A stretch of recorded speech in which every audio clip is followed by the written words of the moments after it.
Hello everybody from Plant Reviews UK. Today is the 29th of April and I thought to show you kind of parents and children video.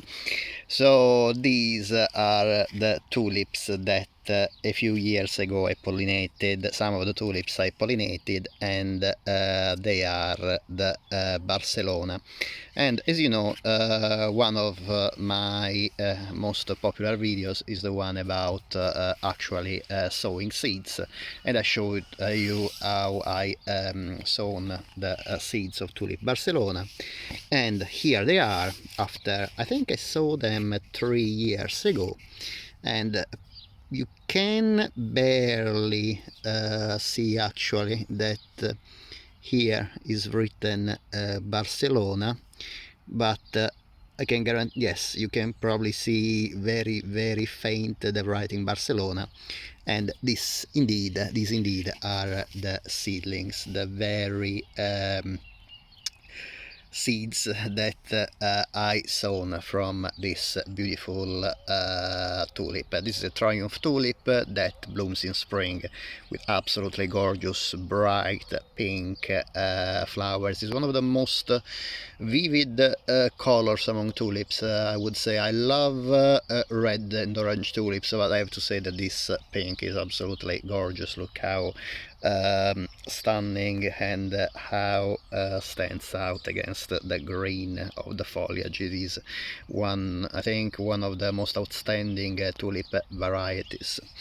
So in this case, I was lucky with Barcelona, because out of the many tulips I self-pollinated, this is one of the few where actually the self-pollination was successful. I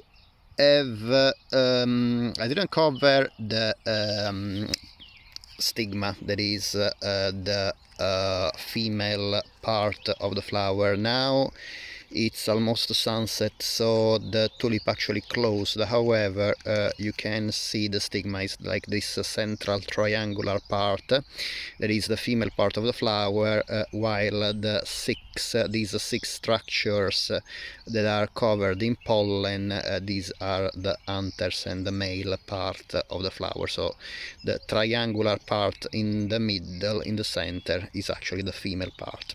So of course, if you don't cover the stigma, maybe that some insects from nearby tulips might have broke the pollen. However, I have to say that I've done the same with other tulips, and none of the tulips that I self-pollinated was developed any seed.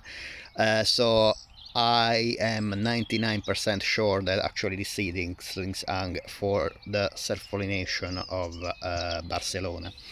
Of course, it's too early to say, because tulips usually bloom several years after you plant them. It can be between 5 and 7 years.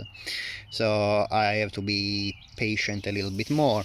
Unfortunately, there were quite a few bulbs developed from the seedling, so actually germination and the growth was very good, but kind of sadly, some of them have been eaten by slugs that evidently were absolutely hungry after the very cold and long winter. So I lost a few seedlings. Luckily, it seems that some of them are still alive, and I hope they will be. They will keep themselves alive in the next few weeks before going again in dormancy. We move them in a sunnier position. About the self-pollination of tulips, remember that it's not 100% sure that the offspring will actually end up showing the same color of the parents, because this tulip to show this color are actually ancestors that might be of different colors. So for example, in some plants the pink is actually the result of crossing a red and a white. So if this is the case with the tulips, because I'm not too sure the genetics laws in tulips how the color is affected by genetics in the offspring. However, some plants, I know that in some plants the pink color of the flower is actually a kind of intermediate result, crossing a red with a white flower. So if this is the case, like for example, if I remember correctly, in peas this happens. Pink flowered peas generally are a result of crossing a red flowered pea with a white flowered pea. The resulting offspring will be 25% white, 25% red, and the 50% pink.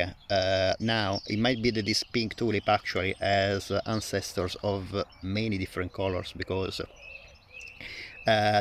usually triumph tulips are complex hybrids, so there's a lot of different varieties and possibly species leading to them, leading to the origin of the tulips. I know the most common is Tulipa gesneriana or Tulipa cross gesneriana. Some scientists say it is a species. Some actually say that even gesneriana is actually not the species and is a hybrid of other species. Anyway, unfortunately, or maybe fortunately, but still you can get some surprises when the seedlings bloom. They might be beautiful as the parents, or who knows, some of them might be ugly duckling, but some of them might be even more beautiful than the parents. So this is the nice thing of sowing tulips or seeds, because you never know the results until the very end, until the tulip bloom.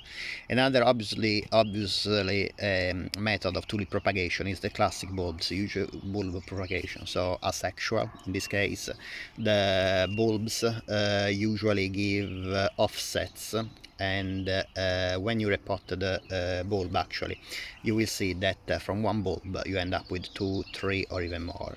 These bulbs are precisely the same, precisely the same genetics of the parent plants, so you will be sure that the flowers will be precisely the same of the parents. Of course, if you cultivate them better than other, so if your conditions are better or worse, the flowers might be, for example, bigger or smaller, or maybe a little bit more fragrant or a little bit less fragrant. This one is in particular, actually,